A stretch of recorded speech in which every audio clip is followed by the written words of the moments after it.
Hello everyone, Pretender Prowl is back with another impromptu video on the Mega Construx Masters of the Universe line. We are at part 3 now of the series. In the previous videos, as I mentioned, they don't have a certain order for these things, so I put them in order based on piece count. 76, 77, 78 piece count. The Trapjaw set, done. The Fisto Cliff Climber set, done. And now, part 3. The He-Man Jet Sled with the Skeletor Gold Skull.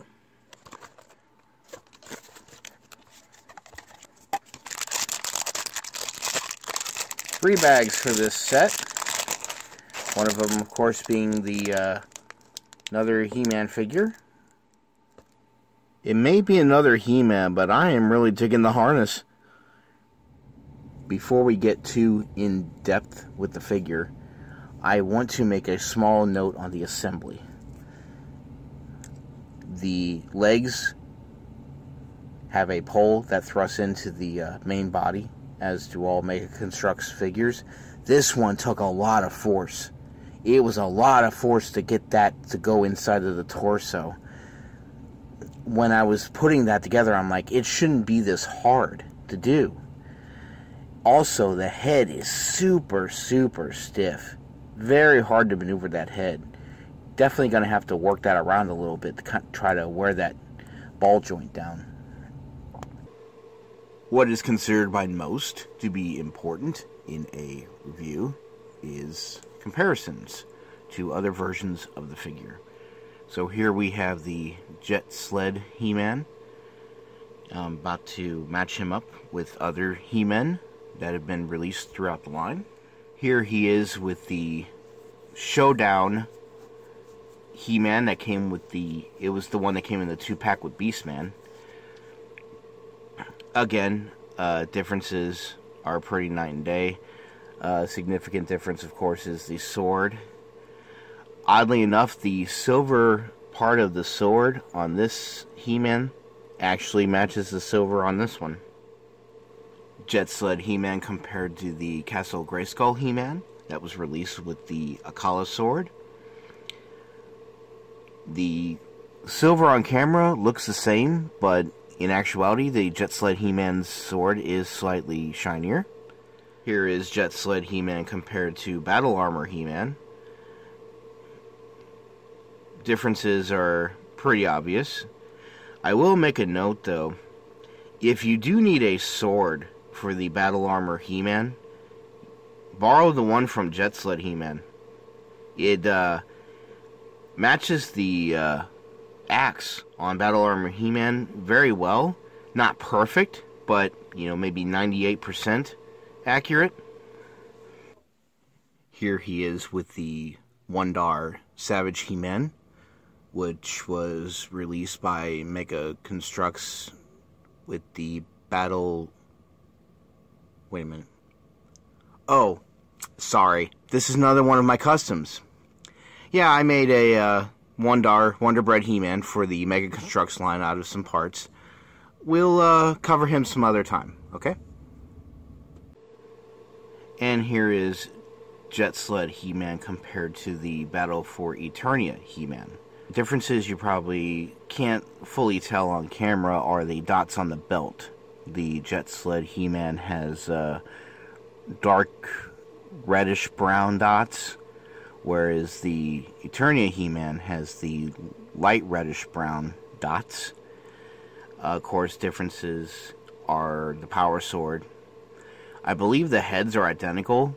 The reason they look different, I believe, is because of a factory. There are other figures for He-Man. There was the Mega Construx Heroes He-Man.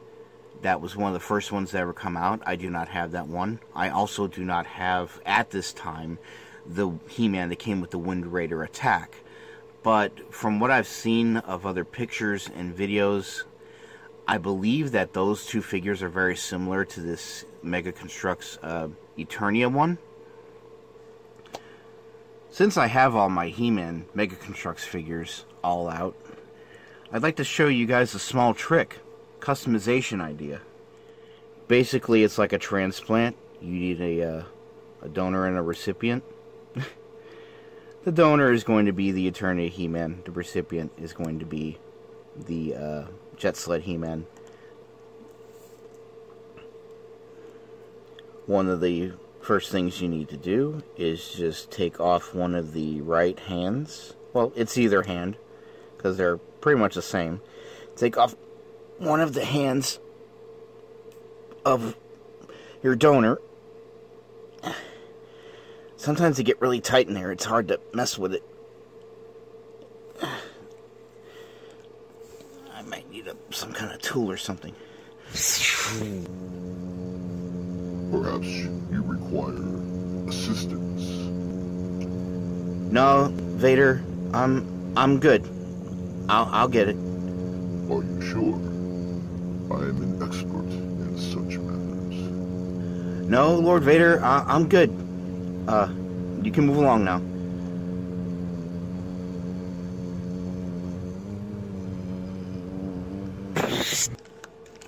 Hold on. There we are. So you take the donor hand, you put the sword in the donor hand, where the thumb is over here and the fingers are over there. You put your recipient in the pose that should be familiar to everyone. And then you just slip the donor hand onto the recipient. You twist the sword a little bit, arch the back a bit,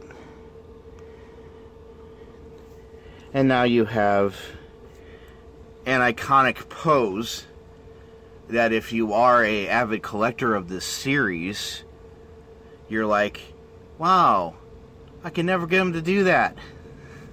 Just a quick little idea that I had. Construction note for all of you out there. I wish this suggestion was given to me before I started this whole thing. When you start to assemble this set, I strongly suggest skip to steps 18, 19, 20, and 21. By doing these steps, after you open all the bags, but before you get started with the jet sled, you're eliminating extra pieces that may get mixed up and accidentally mixed in when you're assembling the jet sled. By doing these steps first, this is the result. You get 3 rocks in the ground there. You get a swivel that you put the jet sled on to fly around. And you get the power sword placed inside the Skeletor head, which is gold, which I'm assuming is either a lost golden tomb where the sword is located, or it's a Cave of Riches effect. I'm not sure. There you have it.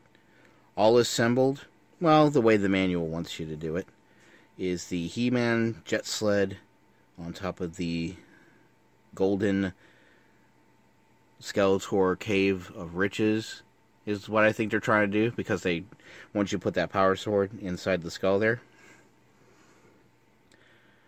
By doing steps 19, 20, and 21 in the manual, I think you're going to relieve yourself of any possible frustrations in losing pieces and trying to assemble a set, with the exception of one other construction note, which, since I have this thing, I'm going to mention it.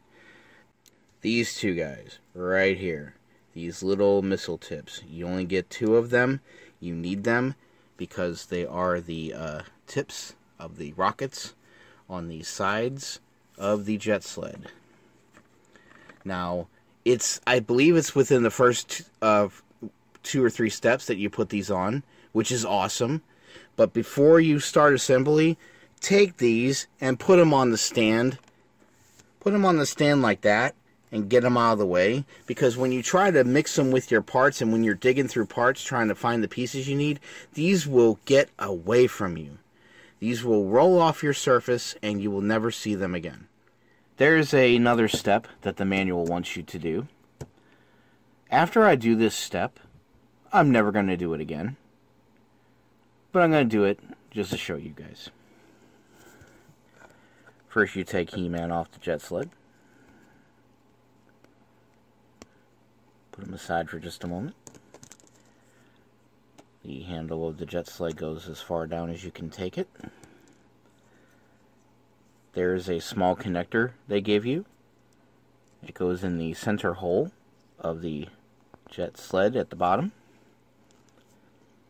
You then attach jet sled He-Man to the back.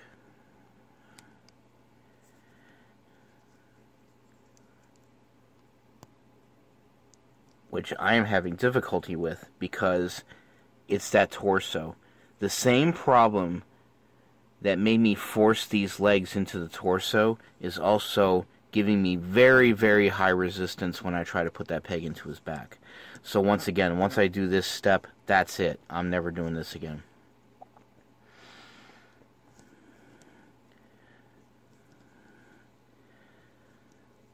So now you have Jetpack He-Man with his jetpack. I will say, though, it's impressive that it looks like the jetpack is a little off the ground, but that's because the handle is a stand. So I think that's kind of cool. Almost gives a, these are the rockets of the rocket pack look to it. As I mentioned, every piece of this is an accessory for Grayskull, especially the small rocks that came with the jet sled on the base. I've actually put those at the base of my Castle Grayskull just to add a little bit of contrast to the color. It's a thing you can do. This is the back of Castle Grayskull, and right here is the simulation of the handle from the original line that you used to carry it with. Of course, with this you can't carry Grayskull with it because this will fall apart. A simple mod. Take the flat piece here and attach it here instead. Take the jet sled and spin it so that the point is facing this way, whereas in the manual is facing the other direction. Then you're going to take the jet sled and place it right here.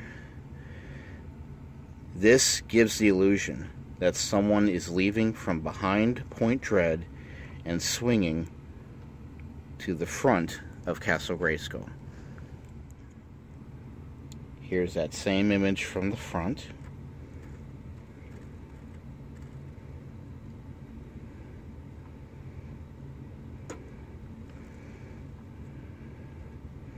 Almost look like you can't even see it at all, and then suddenly, ba-boom, it's there. Now, if you don't want to spin it for display purposes, you could spin the jet around this way so it points out a little bit more, and that way you can maneuver it closer to the Point Dread tower. But of course that doesn't look right when you're swinging it. I thought I would end part 3, the final part of this series, with a wide shot of Grayskull with all the 3 new sets attached and every figure from the Masters that has appeared on my videos thus far. One last checklist here. Part 1, the laser cannon. Part 2, the cliff climber. Part 3, the sky sled. More videos are on the way, guys. This was fun to do. I have a lot of other customs I've done that I'd like to showcase to you all. I have a couple other reviews in the pipes. I'm not sure how much this channel is going to grow, but I'm curious to find out. Please like and subscribe, And as always, everyone, take care and be safe out there.